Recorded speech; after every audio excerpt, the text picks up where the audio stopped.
नमस्कार दोस्तों, मैं हूँ ऋचा सिन्हा, एक बिहारन और मेरे चैनल पे आप सभी का स्वागत है। तो दोस्तों, कैसे हैं आप सब? ये बताने के लिए जल्दी से मेरे कमेंट बॉक्स में जय माता दी लिख दीजिए। माता रानी आप सभी की सारी मनोकामनाएं पूर्ण करें। दोस्तों, आज हम बात करने वाले हैं पितरों को खुश करने के लिए, पितरों का आशीर्वाद प्राप्त करने के लिए और पितृ दोष से मुक्ति प्राप्त करने के लिए किए जाने वाले कुछ सरल अचूक उपायों से संबंधित। आप में से अधिकतर लोग ये जानते होंगे कि आजकल पितृपक्ष अर्थात श्राद्ध पक्ष चल रहे हैं। भाद्रपद माह के शुक्ल पक्ष की पूर्णिमा तिथि से अश्विन माह के कृष्ण पक्ष की अमावस्या तिथि तक श्राद्ध पक्ष का समय होता है और श्राद्ध पक्ष में पितरों के नाम पर किए गए तर्पण से पितृदोष से मुक्ति मिलती है। दोस्तों, ऐसी मान्यता है कि ये पितरों का पर्व है। इसमें हमारे घर में पितृ इस पर्व के लिए स्वयं पधारते हैं और हमारे शास्त्रों में देव पूजन से पहले पितृ पूजन का विधान बताया गया है। जिनके ऊपर उनके पितरों के, उनके पूर्वजों का आशीर्वाद होता है, उन्हीं पर देवता भी कृपा करते हैं।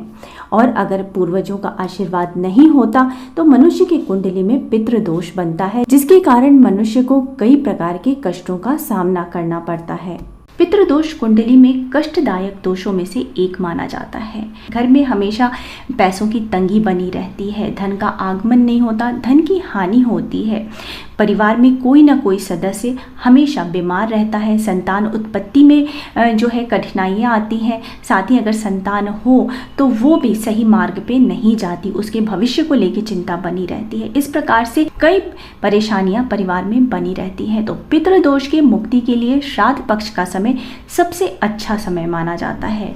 श्राद्ध पक्ष में धूपदान, तर्पण, पिंडदान और ब्राह्मणों को भोज से पितरों को तृप्ति प्राप्त होती है, जिससे वो श्राद्धकर्ता को आशीर्वाद देते हैं और उनके समस्त समस्याएं समाप्त होती हैं। तो अगर आप श्राद्ध या पितृदोष की शांति नहीं कर पा रहे किन्हीं कारणों से, जैसा कि आजकल कोरोना का समय चल रहा है या आप घर से बाहर रहते हैं, तो आप ये सारे काम नहीं कर पा रहे हैं, तो भी कुछ आसान से तरीके हमारे शास्त्रों में बताए गए हैं जिनको कि करने से आप पितृदोष से मुक्ति पा सकते हैं। दोस्तों, उसमें से एक उपाय है भागवत गीता का नित्य पाठ करना। भागवत गीता के पाठ से पितृदोष से मुक्ति मिलती है। गीता का वो ज्ञान जो भगवान श्री कृष्ण ने अर्जुन को कुरुक्षेत्र के मैदान में दिया था। अगर आप पूर्ण गीता का पाठ नहीं कर पाते हैं तो भी गीता का 7वां अध्याय पितृ मुक्ति और मोक्ष से जुड़ा है। इस पे मैंने एक वीडियो भी बनाया है, उसमें आपको गीता का पूरा 7वें अध्याय का पाठ करके बताया है। अगर आप चाहें तो वो वीडियो देख सकते हैं, लिंक भी मैं फर्स्ट कमेंट में दे दूंगी। दोस्तों, आज के इस वीडियो में मैं आपको बहुत ही छोटे छोटे साधारण से उपाय बताऊंगी और आप देखेंगे कि ये सारे उपाय करने से आपके जीवन में जो भी परेशानियां चली आ रही हैं वो सारी समाप्त होनी शुरू हो जाती हैं और आपके काम बनने लगते हैं। तो चलिए शुरू करते हैं। इससे पहले अगर आपने अभी तक मेरे चैनल को सब्सक्राइब नहीं किया है तो इस प्रकार के तमाम ज्ञानवर्धक जानकारियों के लिए आप मेरे चैनल को सब्सक्राइब कर लीजिए। वीडियो अच्छा लगता है तो लाइक ज़रूर कर दीजिएगा और परिवारजनों के साथ, दोस्तों के साथ शेयर कीजिएगा ताकि वो भी इसका लाभ उठा सके। दोस्तों, जो मैं आपको पहला उपाय बताने जा रही हूँ, उपाय बहुत ही साधारण सा, आसान सा, परंतु अचूक उपाय माना गया है पितृदोष से मुक्ति के लिए। इस उपाय को आप श्राद्ध पक्ष में किसी भी दिन कर सकते हैं, परंतु अगर आप ये अपने पूर्वजों की मृत्यु की तिथि के दिन करते हैं तो अत्यंत लाभकारी है। और अगर मृत्यु की तिथि के दिन नहीं कर सकते तो सर्व पितृ अमावस्या अर्थात अश्विन माह के कृष्ण पक्ष की अमावस्या तिथि के दिन इस उपाय को कर सकते हैं। और अगर किन्हीं कारणों से अगर आप सर्व पितृ अमावस्या के दिन भी इस उपाय को नहीं कर पाते हैं तो किसी भी माह में आने वाली अमावस्या तिथि को आप इस उपाय को कर सकते हैं। तो आपको इसमें करना क्या है कि जिस भी तिथि को आप इस उपाय को करने की सोचें उस दिन सुबह सवेरे जल्दी उठें, स्नान आदि से निवृत्त होकर साफ स्वच्छ वस्त्र धारण करें।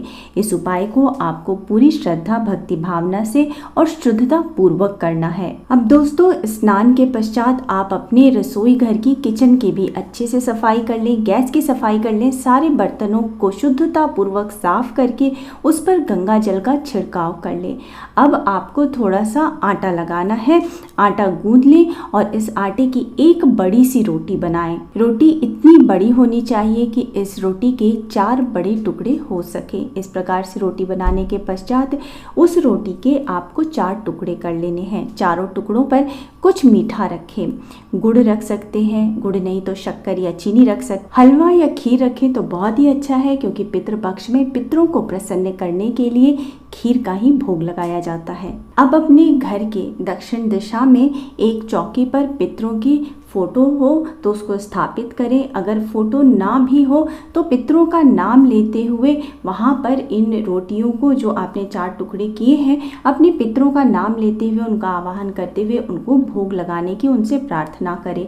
उनसे जो भी आपको जीवन में कष्ट है उसके निवारण की प्रार्थना करें। आप समस्त गलतियों के लिए उनसे क्षमा मांगे। अगर जिन पितरों का आपको नाम पता है उनका आप नाम ले सकते हैं। जिनका नहीं नाम पता है उनके लिए आप पूर्वज और पितर बोल करके उनका ध्यान करें।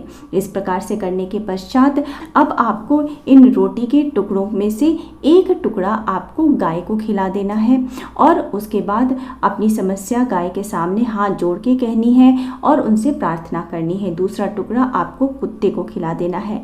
तीसरे टुकड़े को आपको कौवे को खिलाना है। कौवे को खिलाने के लिए आप अपने घर के छत पे या बालकनी पे, जहाँ पे पक्षी आते हो, वहाँ पे रख दीजिए।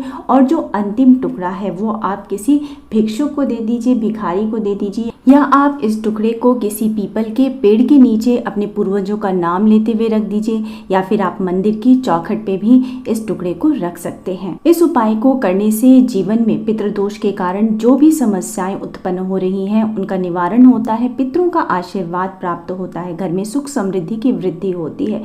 दोस्तों, अगर आप चाहें तो इस उपाय को हर अमावस्या के दिन भी अपना सकते हैं।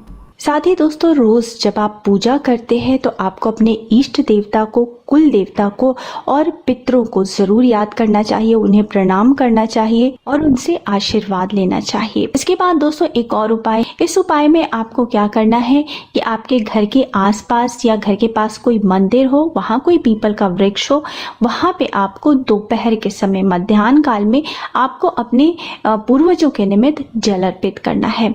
श्राद्ध पक्ष में करते हैं तो बहुत ही अच्छा है। पितरों का ध्यान करते हुए पीपल के पेड़ में जल अर्पित करें और जल देने वाले लोटे में आप थोड़े पुष्प, अक्षत, दूध, गंगा जल और काले तिल मिला लें और उसके साथ ही अपने पितरों का नाम लेते हुए, उनका ध्यान करते हुए पीपल के जड़ में जल अर्पित करें। हाथ जोड़ करके अपने पूर्वजों को याद करें, अपनी गलतियों के लिए क्षमा मांगे और उनसे प्रार्थना करें। दोस्तों, पीपल के पेड़ में सभी देवी देवताओं और पूर्वजों का वास माना जाता है। अगर इस उपाय को आप श्राद्ध पक्ष में अपनाते हैं तो ये बहुत ही कारगर सिद्ध होता है। इसके साथ ही दोस्तों, अगर आप पितृ पक्ष में अपने पितरों की आत्मा की शांति के लिए, उनकी तृप्ति के लिए ओम नमो भगवते वासुदेवाय का अधिक से अधिक जप करें तो वो बहुत ही कारगर सिद्ध होता है। कम से कम आपको एक माला अर्थात 108 बार प्रतिदिन ओम नमो भगवते वासुदेवाय मंत्र का जप अपने पितरों को समर्पित करते हुए जरूर करना चाहिए। इससे पितरों को मुक्ति मिलती है और पितृ दोष से अगर आपके जीवन में किसी प्रकार की परेशानी हो रही है तो उसकी शांति होती है। एक बहुत ही आसान उपाय है कि आप अपने घर के दक्षिण दिशा की जो दीवार है उस पर अपने पितरों की फोटो, अपने पूर्वजों की फोटो, माता पिता की फोटो या अपने दादा दादी की फोटो जो शरीर त्याग कर चुके हैं उनकी फोटो लगाएं, उस पर माला चढ़ाएं, समय समय पर माला बदलते रहें, रोज धूप दीप दिखाएं, घर से बाहर निकलते समय पितरों को प्रणाम करते हुए निकलें। अगर ये इस उपाय को आप अपनाते हैं, रोज पितरों को प्रणाम करते हैं, गलतियों के लिए क्षमा मांगते हैं, तो आपके कुंडली से धीरे धीरे पितृ दोष जो है वो दूर हो जाता है। पितरों की कृपा आप पे बनती है और परेशानियों का अंत होता है। लेकिन दोस्तों, पितरों की फोटो कभी भी अपनी पूजा स्थल पे ना रखें, ईशान कोण में अर्थात उत्तर पूर्व दिशा में ना रखें, हमेशा दक्षिण दिशा में रखें, क्योंकि दक्षिण दिशा ही पितरों की दिशा मानी जाती है। यह उपाय दोस्तों पितृ दोष निवारण हेतु बहुत ही कारगर माना गया है। बहुत ही आसान उपाय है, इसमें आपको कुछ करना नहीं है, कहीं जाना नहीं है, परंतु ये बहुत शीघ्र फलदायी होता है। तो दोस्तों, ये कुछ बहुत ही आसान छोटे छोटे से उपाय है जिनको कि आप करके अपने पितरों की कृपा प्राप्त कर सकते हैं। अगर कुंडली में पितृदोष है तो उसका निवारण कर सकते हैं। उम्मीद है आपको मेरा आज का वीडियो पसंद आया होगा। अगर वीडियो पसंद आया है तो वीडियो को लाइक कर दीजिएगा, परिवारजनों के साथ, दोस्तों के साथ शेयर कीजिएगा और मेरे चैनल को सब्सक्राइब करना मत भूलिएगा। मिलते हैं अगले वीडियो में, तब तक स्वस्थ रहिए, सुरक्षित रहिए और अपना बहुत बहुत ध्यान रखिए। जय माता दी।